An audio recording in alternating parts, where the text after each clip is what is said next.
আফ্রিকার এই মুসলিম গ্রামে প্রায় সকলেই অন্ধ হয়েই জন্মায়। এরা বিশ্বের একমাত্র অন্ধ মুসলিম ট্রাইব।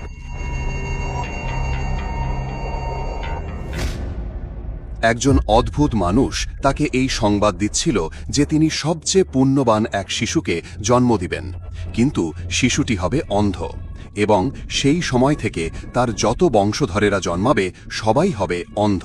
চিন্তা করতে পারেন, তারা এই অন্ধত্ব নিয়েই পশু চড়ায়ে রান্না করে, এমনকি এদের বেশিরভাগই এক একজন কোরআনের হাফেজ। মরিটানিয়ার সাহারা মরুভূমির বুকে লুকিয়ে থাকা ডালিকুম্বে গ্রাম 1 শতাব্দী ধরে ঘেরা এক রহস্য। কেউ বলে এটা সৃষ্টিকর্তার শাস্তি, কেউ বলে এটা ভাগ্যের পরিহাস। কিন্তু আসল সত্যটা কি? বিজ্ঞানী বা কি বলে? অন্ধকারে জন্ম নেওয়া এই মানুষেরা কিভাবে বাঁচে, কিভাবে দেখে জীবনকে, এ সব কিছুই জানবো আমরা আজকের ভিডিওতে। আর ভিডিও শুরু করার আগে নতুন বন্ধুরা আমাদের চ্যানেলটি সাবস্ক্রাইব করে নেন।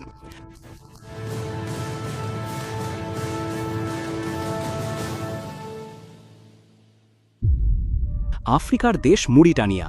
এই দেশটির বেশিরভাগ ভূমি সাহারা মরুভূমির মধ্যে। দেশটির রাজধানী নোয়াকচর থেকে প্রায় 1000 কিলোমিটার দূরত্বে একটি গ্রাম অবস্থিত। গ্রামটির নাম ডালিকুম্বে। এই গ্রামকেই বলা হয় অন্ধদের গ্রাম। এই গ্রামের কথা প্রথম শোনা যায় 1 শতাব্দী আগে। তখনই জন্ম নেয় এই অদ্ভুত গল্প। এই গ্রামের বেশিরভাগ মানুষ জন্ম থেকেই দৃষ্টিহীন। এটার কি কোনো বৈজ্ঞানিক ব্যাখ্যা আছে, নাকি তাদের বিশ্বাস করা গল্পই সত্য? আজ আমরা এই দুটি বিষয় নিয়েই আলোচনা করব।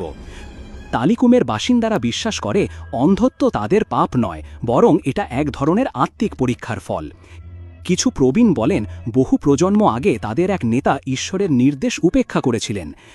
তার শাস্তি হিসেবে আসতে থাকে দৃষ্টিহীনতা। এটি সেই গ্রাম, মাত্র কয়েক ঘর মানুষের বাস।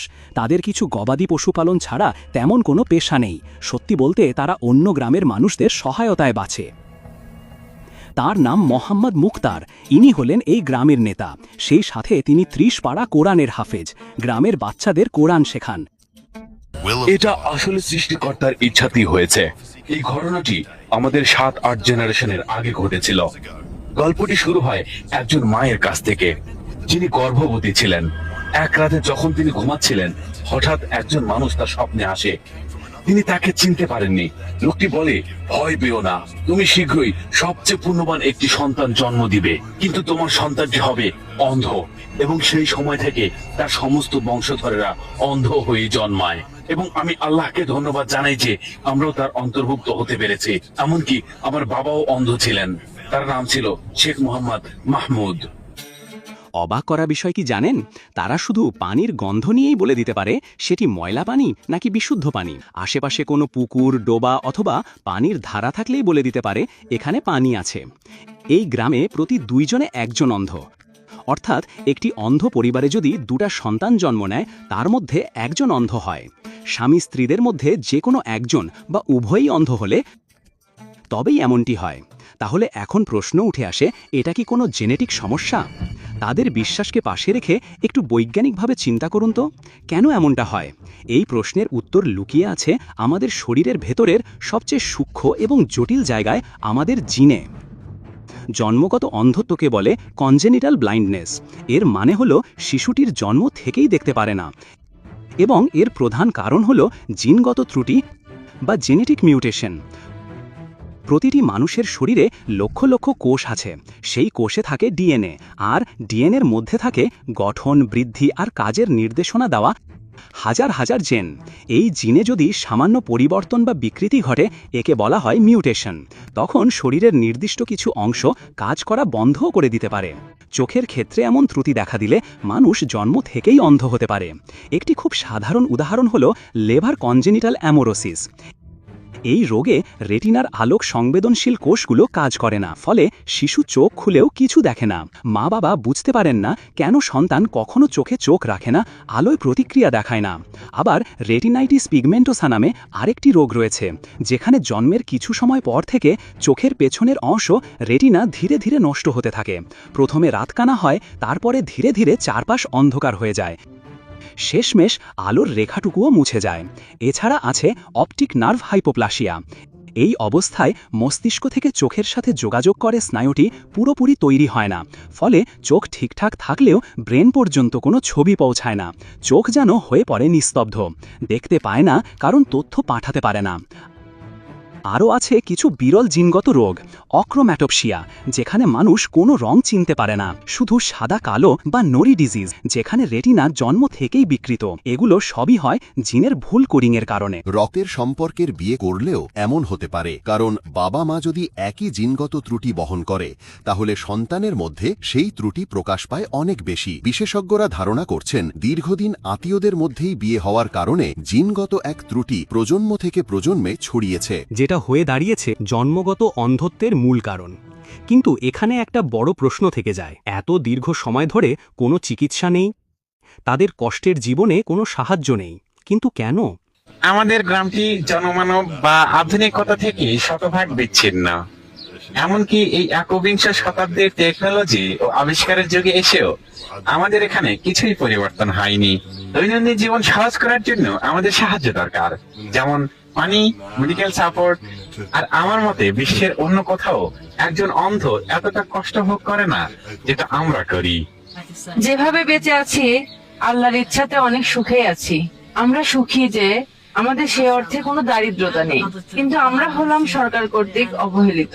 আমরা আমাদের দৈনন্দিন বিষয়গুলো নিয়ে সাফার করি, কি খাবো, কি পরবো, কিভাবে পাবো, এসব নিয়ে চিন্তা থাকে। আমরা শিক্ষা পাই না, এই বিষয়গুলো নিয়েই আমরা কষ্টে থাকি। ডালিকম্বে গ্রামের সবচেয়ে নিকটবর্তী গ্রামটিও ৮০ কিলোমিটার দূরে। এটি সাহারা মরুভূমি। এই অন্ধত্ব নিয়েও এখানে কোরআন চর্চা মানুষকে আশ্চর্য করে তোলে। কোরআন নিয়ে তাদের কাটে জীবনের বেশিরভাগ সময়। তারা কাঠের ওপর খোদাই করে কোরআন লেখে, যেন স্পর্শ করে পড়তে পারে। এখানে বাচ্চাদের কোরআন শেখানো হয়।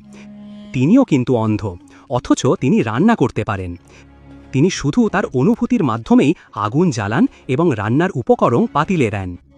নিকটবর্তী শহর থেকে আমরা খাবার আনি।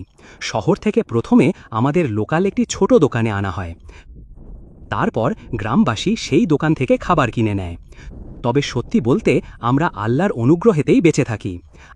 আমরা তানের উপরেই বেশি নির্ভরশীল। সে তার অনুভূতি শক্তি ব্যবহার করেই স্মার্টফোন চালাতে পারে। তারা বেশিরভাগ সময় রুটি বানায়। তাদের বিশাল একটি চুলা রয়েছে। তারা খাসির মাংস খুব পছন্দ করে। এটিকে তারা বলে তাজিন স্যুপ। রুটি আর এই তাজিন স্যুপ তাদের প্রিয় খাবার। তাদের প্রশ্ন করা হয়েছিল, আপনার দৃষ্টিশক্তি যদি ফিরে পেতেন তাহলে প্রথমে কি দেখতে চাইতেন? তাদের দেওয়া উত্তরগুলো লাইফ চেঞ্জিং। আমি যদি দেখতে পারতাম তাহলে আমি দেখতে চাইতাম অনেক দূর থেকে আমার বাড়ি। যখন কিনা আমি একটি লম্বা সফর থেকে ফিরছি, আমি আরো দেখতে চাইতাম শরতের প্রাকৃতিক দৃশ্য।